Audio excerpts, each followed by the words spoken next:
Isang Filipino play na gawa ng mga high school students sa isang paaralan sa Toronto ang nakapasok sa isang drama festival sa syudad.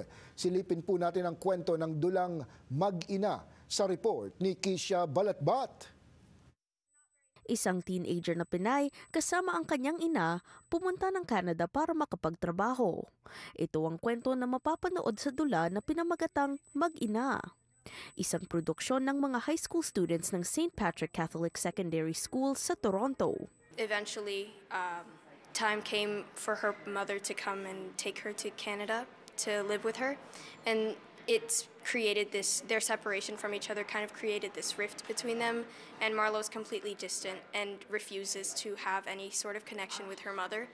So it's that kind of obstacle that's like the whole point of the play, trying to overcome that. Nagsimula ito nang lumapit sa kanila ang kanilang drama teacher at hinikayat sila na gumawa ng isang dula.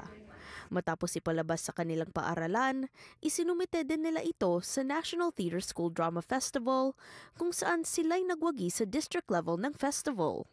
Nitong Biyernes, lumabas sila sa entablado ng Hart House Theatre ng University of Toronto para sa regional round. That's what this festival is really about, is taking these kids and kind of giving them opportunity to do something they never thought they would do and learn things about themselves and explore things that they never thought they would be able to do before. 46 na estudyante ang bumubuo ng cast, kalahati sa mga ito, mga Pilipino.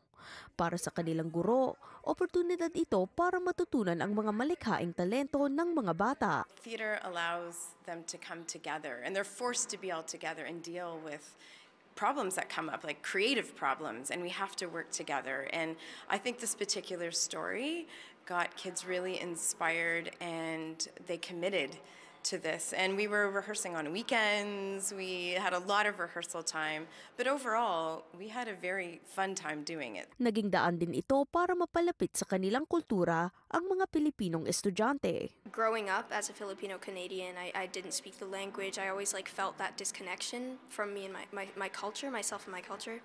And so being able to really write this play, it really helped me feel connected to it. I feel so happy kasi po, ina-express ko po yung culture natin. Tapos hindi lang po sa mga Pilipino, kahit anong bansa po. Yung beginning po namin, meron po siyang tinikling. Tapos yung sa ending po, meron po, nagsayaw rin po kami ng pandango sa ilaw. Tapos meron po yung mga Filipino food, katulad po ng lechon. Ang sarap po nun. Tapos meron rin pong Tagalog lines.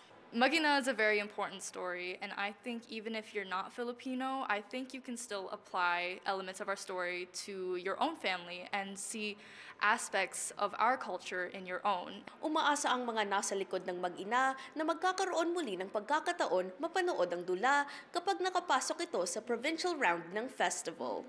Kisha Balatbat, Omni News, Toronto.